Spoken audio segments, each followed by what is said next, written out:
यह घटना मेरे साथ 1 साल पहले हुई थी। हमारी अंतिम परीक्षाएं आ रही थीं और मुझे अभी भी और अधिक तैयारी करनी थी। आमतौर पर हमारे स्कूल की लाइब्रेरी 5 बजे बंद हो जाती थी, लेकिन परीक्षाओं के कारण स्कूल ने फैसला किया कि लाइब्रेरी को आधी रात तक खुला रखा जाएगा, ताकि अगर बच्चे चाहें तो वे रुककर पढ़ाई कर सकें और परीक्षा की तैयारी कर सकें। मेरा घर स्कूल से दूर नहीं था, इसलिए घर पर पढ़ाई करने के बजाय मैं शांत सुकून भरी लाइब्रेरी में पढ़ना पसंद करता था और ज़्यादातर वहीं परीक्षा की तैयारी करता था। उस दिन मैं 6 बजे अपने घर से निकला और जल्द ही परीक्षा की तैयारी के लिए लाइब्रेरी पहुंच गया। मैं पढ़ाई में इतना मग्न था कि मुझे एहसास ही नहीं हुआ कि अब 10 बजे चुके हैं। मैंने कभी भी लाइब्रेरी में इतना देर तक नहीं रुका था। आमतौर पर मैं 8 बजे तक घर के रास्ते में होता। 8 बजे भी लाइब्रेरी में कम से कम कुछ छात्र होते थे, लेकिन 10 बजे वहाँ पूरी तरह से सन्नाटा था। मेरे पास केवल 10 से 15 मिनट का काम बचा था, तो मैंने सोचा मैं इसे जल्दी से ख़त्म कर लूँगा और फिर घर लौट जाऊँगा। मैं अपने काम में पूरी तरह खो गया था जब मुझे किसी के लंगड़ाने की आवाज़ आई।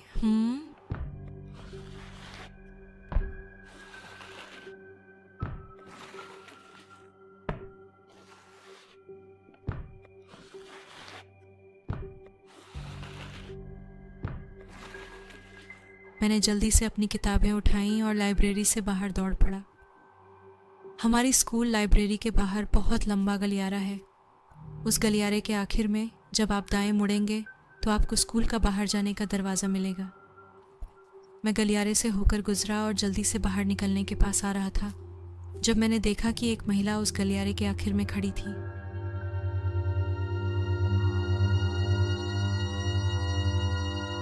मुझे नहीं पता था कि वह कौन थी, लेकिन जैसे जैसे मैं करीब आया मैं और अधिक असहज महसूस करने लगा।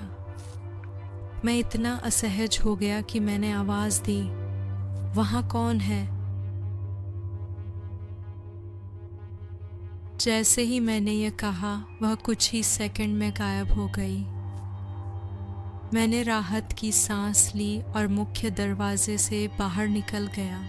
थकान और भूख के कारण मैं ठीक से चल भी नहीं पा रहा था, लेकिन मैंने देखा कि सड़क अजीब तरह से पूरी तरह खाली थी, जो बेहद अजीब था क्योंकि यह सड़क सामान्य रूप से बहुत व्यस्त रहती है।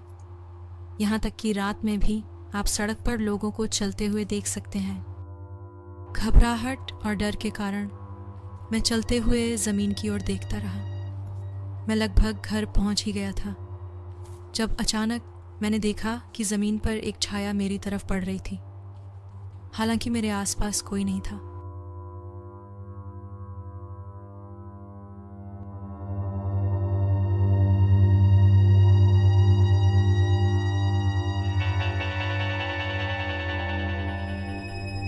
जब मैंने अपना सिर उठाया तो मैंने देखा कि मेरे सामने एक महिला चल रही थी।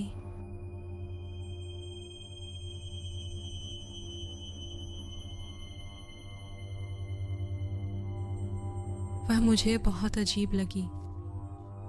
वह ऐसे दिख रही थी जैसे कि वह विकलांग हो और उसे चलने में परेशानी हो रही हो, और वह इतनी धीरे चल रही थी कि मैं जल्दी ही उससे आगे निकल गया। अब मैं उसके इतनी करीब था कि मैं उसे साफ साफ देख सकता था। वह फटे हुए गंदे कपड़े पहने हुए थी और उसके हाथ पांव मुड़े हुए थे। इसके अलावा उसके बाल बहुत उलझे हुए लग रहे थे। ये मुझे इतना अजीब लगा कि मैं रुक गया।